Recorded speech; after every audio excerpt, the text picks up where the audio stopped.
the Brexit extension. Forgive them, Father, for they know not what they do.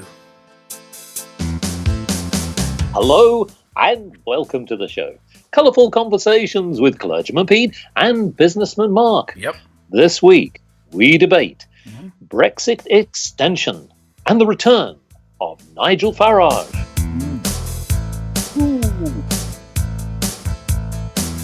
Well, the government and Labour are testing out one another's ideas and theories on how to resolve the Brexit deadlock. Yes, indeed, folks, we've had yet another extension to Brexit. When we were due to leave at the end of March of 2019, I'm afraid that hasn't happened, folks. No. And it's got to the end of October 2019. Or at least that's what we believe. But as a result, we are also seeing that there is a rebirth taking place. Yes, that's right. Nigel Farage has come back. And yes, he is coming back with the Brexit Party. We're going to talk about that in much more detail. But my goodness, people are getting exasperated. And in fact, many of our listeners are too. In fact, we've had a little letter, Clergyman Pete, from a very large group. And I'll read it out to you now. Dear Mark and Pete, the Brexit extension has delivered much contention, and after many an EU convention, there's been great political dissension. The saga is beyond comprehension, and leaves the markets with apprehension. Now all our fears and hopes are in suspension, whether there's an outcome or good intention. Oh, and just to even mention, all this information for our attention means we're suffering from hypertension. So in the next election, we try to pay attention. Yours seeking intervention, the grated British public. Oh, well, it is exasperating. But yes, Clergyman Pete, we now have a Brexit extension, but more importantly, we have the return of Nigel Farage. Yes, you can't barrage the Farage, and all those sort of sayings are going to come back. And Nigel Farage, not Farage, Farage is back on the front line. Although he never really went away in commenting on politics. In fact, I suppose he was more ubiquitous in his presence on the airwaves latterly than he was when he was really a full-time politician. Although he's still an MEP. He's back. Nigel is back. This time it's personal. It does seem that we're having a bit of déjà vu, or did I say that before? Because we're going back to the same arguments again that were talked about with regard to with regard to Brexit. When Nigel Farage was leader of UKIP and we had the referendum back in 2016, it seems like we're revisiting the same old ideas again and again, and yet we should have moved on, and we haven't, and hence the extension. There's no way that an extension is necessary because we've been talking about it for years. It's quite apparent that there wasn't going to be a good deal. So the delay is completely unnecessary.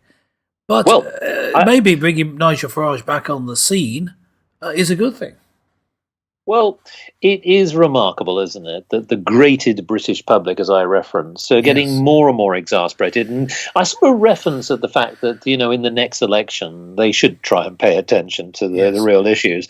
They did assume that, of course, obviously, that there was a government with integrity that would follow their wishes, and I believe Theresa May said on many, many occasions that we would be leaving the EU at the end of March 2019. That has not happened.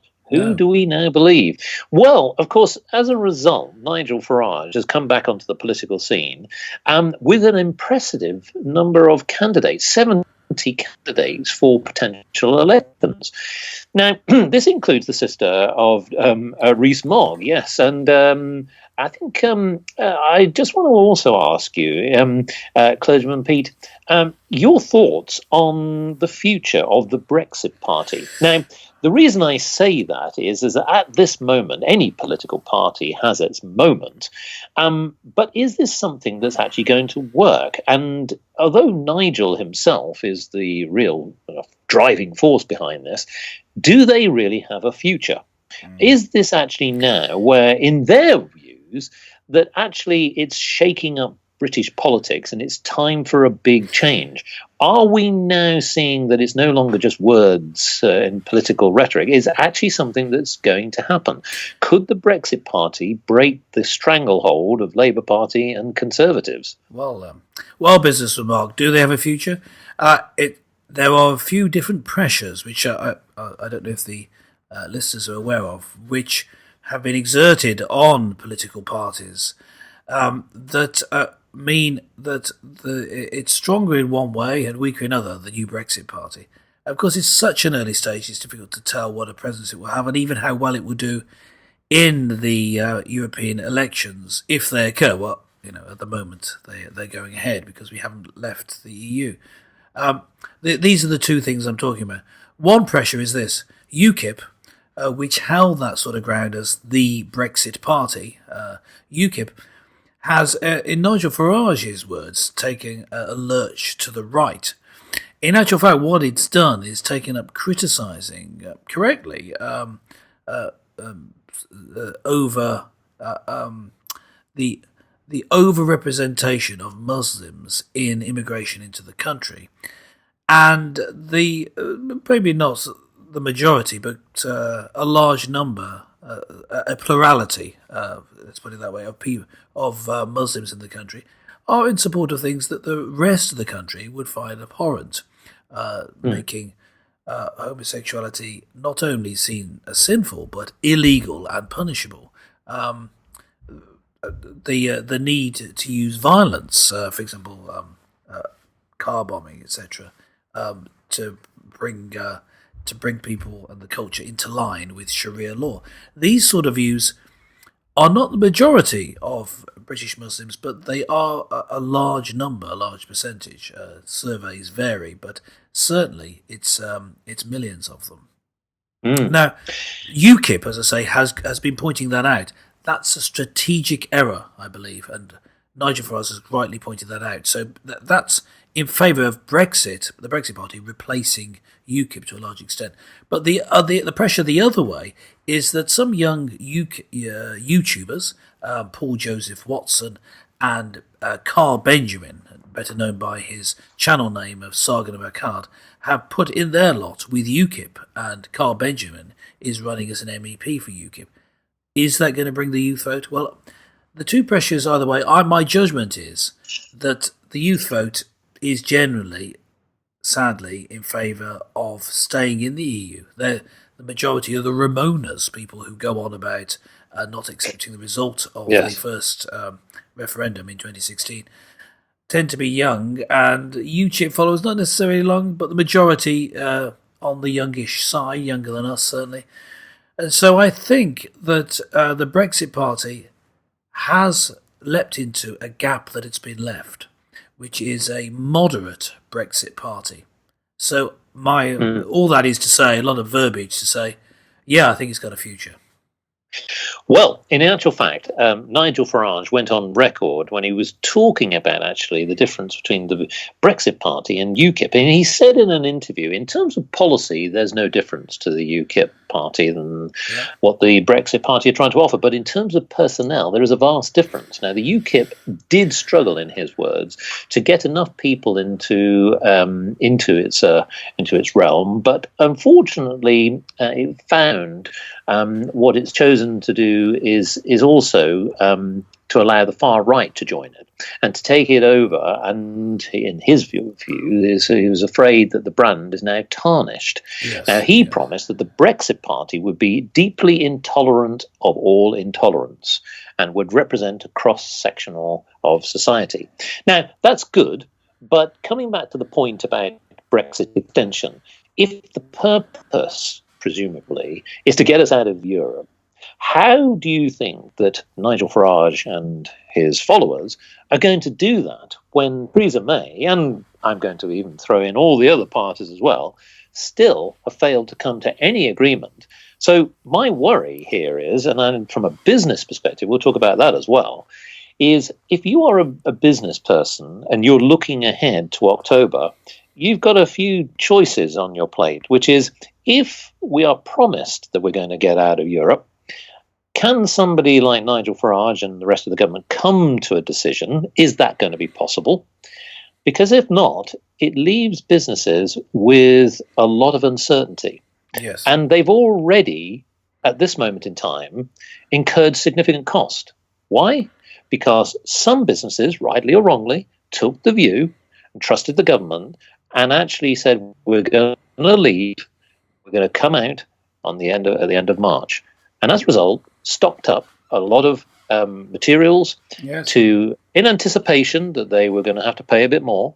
So effectively trying to manage the impact on business. Now, what do they do now?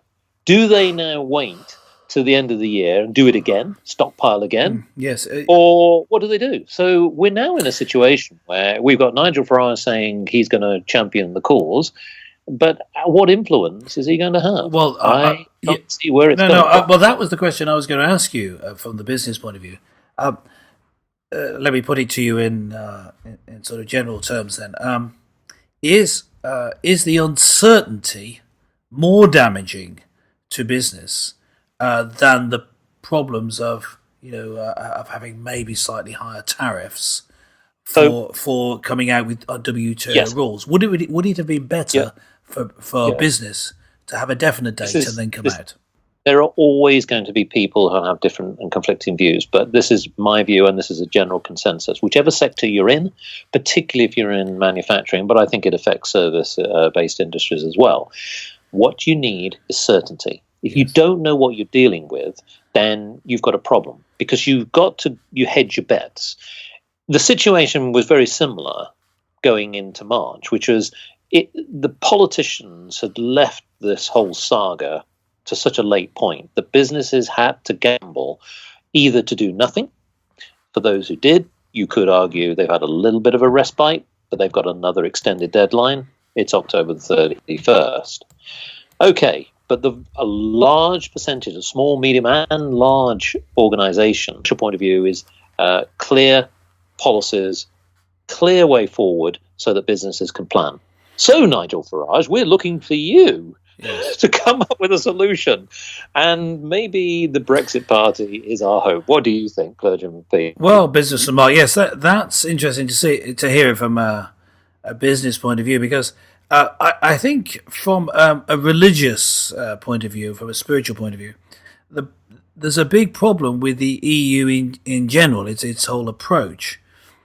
In that it's a consolidating of power, which is won against so many times. I mean, if you look at the book of Revelation in the Bible, it's all about the emperor and his acolytes, taking power, seizing power centrally, and the beast being the emperor and his empire, taking your allegiance rather than God.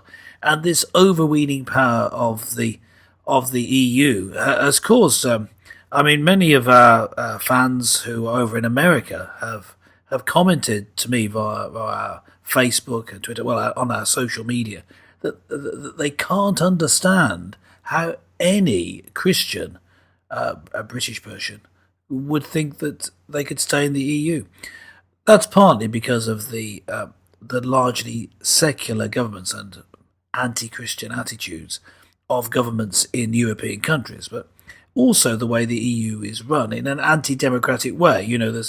You could say they take votes, but there's no demos, as in demos being people. The demo bit of democracy is the people. You need a one people who have authority.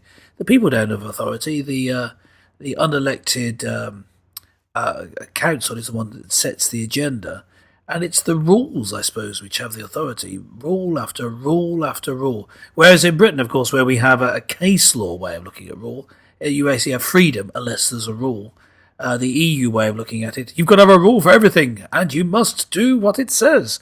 And so there's a big problem culturally and spiritually with the EU generally, even on top of the problems that we've highlighted to do with trying to leave, meaning we should try and leave as soon as possible. So the delay is an issue. The continued uncertainty is an issue. From a spiritual perspective, the being allied with something that is dangerous, an organisation that's dangerous spiritually, is all a problem. However, I've got to say, and this is probably the most serious point I've made here, this is going to be great for the Mark and Pete show, as our most popular shows and ones that have been commenting on Brexit. So more of it is, of course, great.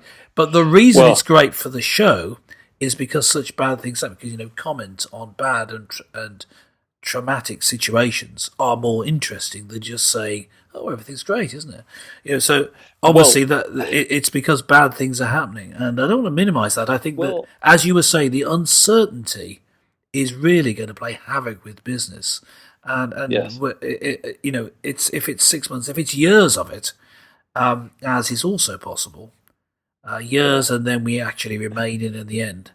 This is going to be a disaster, especially if Theresa May takes on board Jeremy Corbyn of the Labour Party's suggestion, or his demand rather, of having a customs union as being part of it. That's one of the main reasons we needed to leave, stop being trapped in a customs union. So things, folks, are going very badly. But stay with Mark and Pete, and we'll talk you through it and have a good laugh at it as well. Well, if we can muster the energy. Yes, the certainty of the uncertainty continues because as part of this exercise, folks, it's possible that we could be entering elections anyway because the EU insists that we take part in the May EU elections. Now, of course, if we didn't, then we would break those agreements and potentially we could actually get out before October. But I think it's unlikely. Now, many people are rather frustrated and exasperated, as the great British public is. The fact is that this is going to cost a lot of money. Doing an election is not cheap. No. So, look, at the end of the day, interestingly, as we come towards the end of the show, I want to reference a point that UKIP leader Gerard Batten tweeted that Nigel Farage had an ulterior motive and that the Brexit party was a lie. He essentially said that basically Farage's party is just a vehicle for him. Well, correct. I'm not entirely sure. Ironically, when I see somebody with a very specific and clear cause, I don't think necessarily that it's a Nigel party. I mean, it's clearly a Brexit party. Yes. And I think there is a clear mandate, and perhaps there is some hope that whilst I think realistically the Brexit party is never going to take government, it can still from the sidelines, or possibly even now take greater role in helping government to formulate the best exit possible. Yes, I think that the best we can hope for. When I said earlier, you asked me, I think the Brexit party had a future. I think it has a future. No, I don't think it's going to be forming a government, but it could be big enough to have an effect on the European election results, which send a signal to the government and to the EU. Imagine if the Brexit party and UKIP are the biggest parties. Imagine if that happened. That would certainly send a signal. But even if they have a large presence, it's going to send a signal, and the people in Europe are going to be worried. But then what will happen? So we'll be watching this space. If it looks like Britain is going to at least get a little bit of backbone, just see how the European Union react then. Well, listeners, what do you think? Do you think that the Brexit party has a future? Is it time to back the party, back Britain, and get them back to some form of independence? Why not log on to markandpete.com and let us know your thoughts? Well, sadly, the Brexit extension is still on the agenda, and hopefully it will be resolved soon. Join us again next time for more colourful conversations with Clergyman Pete and Businessman Mark.